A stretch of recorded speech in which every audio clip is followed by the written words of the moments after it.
Welcome to Padma's video. இன்னைக்கு நம்ம பாவ் பன் தாங்க பார்க்க போறோம்.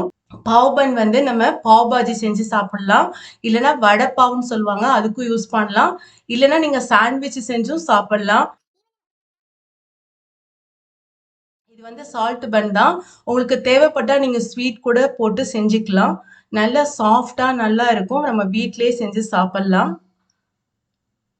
இது எப்படி செய்யலாம்னு பார்க்கலாம் வாங்க. பார்க்கறதுக்கு முன்னாடி புதுசா பார்க்குறவங்க ப்ளீஸ் சப்ஸ்கிரைப் பண்ணி என்னோட சேனலை சப்போர்ட் பண்ணுங்க. பிடிச்சிருந்தா கட்டாயமா ஒரு லைக் போட்டுருங்க. வாங்க வீடியோக்குள்ள போகலாம். ஃபர்ஸ்ட் இந்த மாதிரி ஒரு பேஷன் எடுத்துக்கணும். இதுல லேசான சூடு இருக்க மாதிரி ஒரு 1/2 கப் பால் எடுத்துக்கணும். ரொம்ப சூடா இருந்துச்சுன்னா ஈஸ்ட் வந்து ஆக்டிவேட் ஆகாது. சூடு இல்லைனாலும் ஆக்டிவேட் ஆகாது. லேசான சூடு எடுத்துக்கணும்.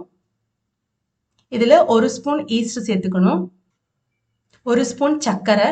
இதை வந்து மிக்ஸ் பண்ணிட்டு ஒரு தட்டு போட்டு மூடி வச்சிடணும். ஒரு 15 நிமிஷம் அப்படியே விட்டுறணும். இப்போ 15 நிமிஷத்துக்கு அப்புறம் திறந்து பார்க்கலாம். ஈஸ்ட் நல்லா ஆக்டிவேட் ஆயிருக்கு. அதாவது இந்த மாதிரி நுரைச்சு வந்திருக்கும்.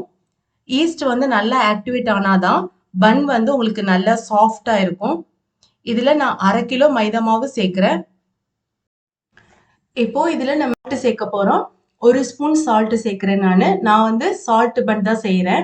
சப்போஸ் உங்களுக்கு ஸ்வீட் பன் செய்யணும்னு நினைச்சீங்கன்னா சால்ட் சேர்க்காம நீங்க வந்து சர்க்கரை சேர்த்துக்கலாம். இப்ப வந்து நம்ம பால் ஊத்திக்கணும்.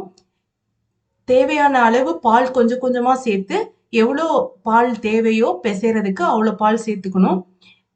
இப்ப ஸ்பூன் வச்சு நல்லா மிக்ஸ் பண்ணியாச்சு. இப்ப கை வச்சு நல்லா பிசைஞ்சுக்கலாம். இந்த மாதிரி பிசு பிசுன்னு தான் இருக்கும். இந்த மாதிரி தான் நீங்க பிசையணும் மாவை. கெட்டிமா பிசையக்கூடாது.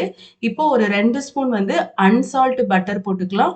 சால்ட் பட்டர் போட்டீங்கன்னா ரொம்ப உப்பாயிரும். ஏற்கனவே உப்பு போட்டிருக்கோம். இப்போ நம்ம பட்டரையும் சேர்த்து நல்லா பிசைஞ்சு கொடுக்கணும். இந்த மாதிரி பிசு பிசுன்னு தான் இருக்கணும். பிசைய பிசைய நமக்கு மாவு வந்து கெட்டியாயிரும். இந்த மாதிரி ஒரு தட்டு எடுத்துட்டு அதுல கொஞ்சம் மைதா மாவு தூவிட்டு இந்த மாவை வந்து அதுல போட்டு நல்லா பிசையலாம்.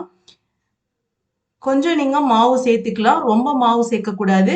1 ஸ்பூன் மைதா மாவு இது மேல சேர்த்துட்டு கூட நம்ம பிசைஞ்சுக்கலாம்.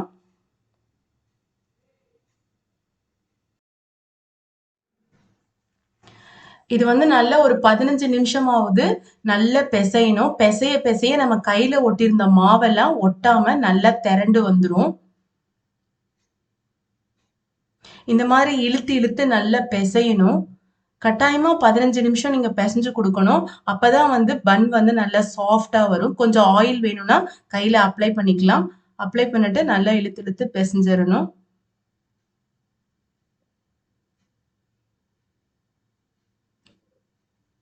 இப்ப நல்லா பிசைஞ்சாச்சு. இப்ப இந்த பவுல்ல நல்லா ஆயில் அப்ளை பண்ணிடணும். சுத்தி அப்ளை பண்ணிட்டு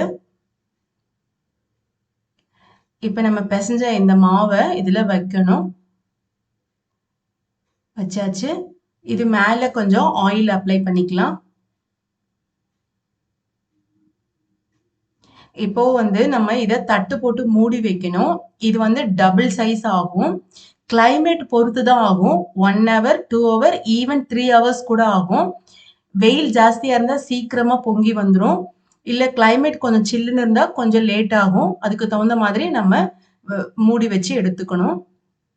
இப்ப நான் வந்து 1.5 மணி நேரம் கழிச்சு திறந்து பார்த்து நல்லா உப்பி வந்துருச்சு. டபுள் சைஸ் வந்துருச்சு. ஒரு பஞ்ச் கொடுத்துடலாம். உள்ள இருக்க காத்தெல்லாம் வெளியில போயிடும்.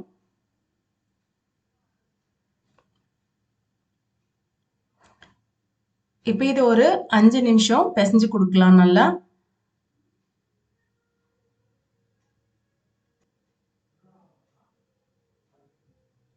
இப்ப இத வந்து உருண்டைகளா பிரிச்சுக்கணும். கொஞ்சம் பெரிய சைஸ் உருண்டைகளா எடுத்துக்கணும்.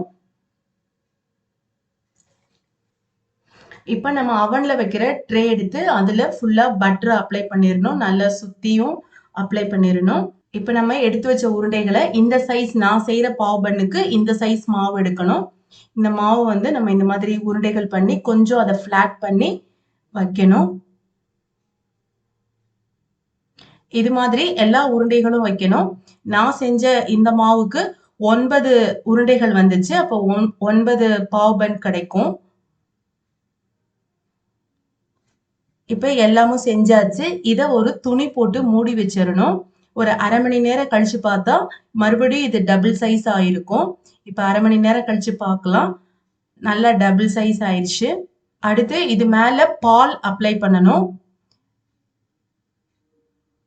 எல்லாத்துலயும் பால் அப்ளை பண்ணிட்டு, அவன வந்து 200 டிகிரில 10 நிமிஷம் ப்ரீஹீட் பண்ணிட்டு, 180 டிகிரில 30 மினிட்ஸ் வச்சு எடுக்கணும். இப்ப நான் வச்சு எடுத்துட்டு வந்துட்டேன். இது மேல நம்ம பட்டர் தடவிக்கலாம். இது நல்லா சூடா இருக்கனால பட்டர் தடவும் போது அது நல்லா மெல்ட் ஆயிரும். இப்ப அப்ளை பண்ணியாச்சு. கொஞ்ச நேரம் இதை ஆற விடணும். ஆறுனதுக்கு அப்புறமா சுத்தி இந்த மாதிரி எடுத்து விடணும். இப்போ நமக்கு ரெடி ஆயிடுச்சு பன்னு. சூப்பரா ரெடி ஆயிடுச்சுங்க பாவ் பன். இது வந்து சால்ட், அதனால நீங்க சாண்ட்விச்சுக்கு யூஸ் பண்ணலாம், இல்லைன்னா பாவ் பாஜி செய்யலாம், வடா பாவ் செய்யலாம். சப்போஸ் உங்களுக்கு இனிப்பு வேணும்னா நீங்க சால்ட்டுக்கு பதிலா சுகர் போட்டுட்டு நீங்க டீல கூட தொட்டு சாப்பிடலாம், இல்ல வெறுமனமும் சாப்பிடலாம். உங்களுக்கு இந்த வீடியோ பிடிச்சிருந்துச்சுன்னா லைக் பண்ணுங்க, ஷேர் பண்ணுங்க, கமெண்ட் பண்ணுங்க. புதுசா பாக்குறவங்க ப்ளீஸ் சப்ஸ்கிரைப் பண்ணி என்னோட சேனலை சப்போர்ட் பண்ணுங்க. தேங்க்ஸ் ஃபார் வாட்சிங்.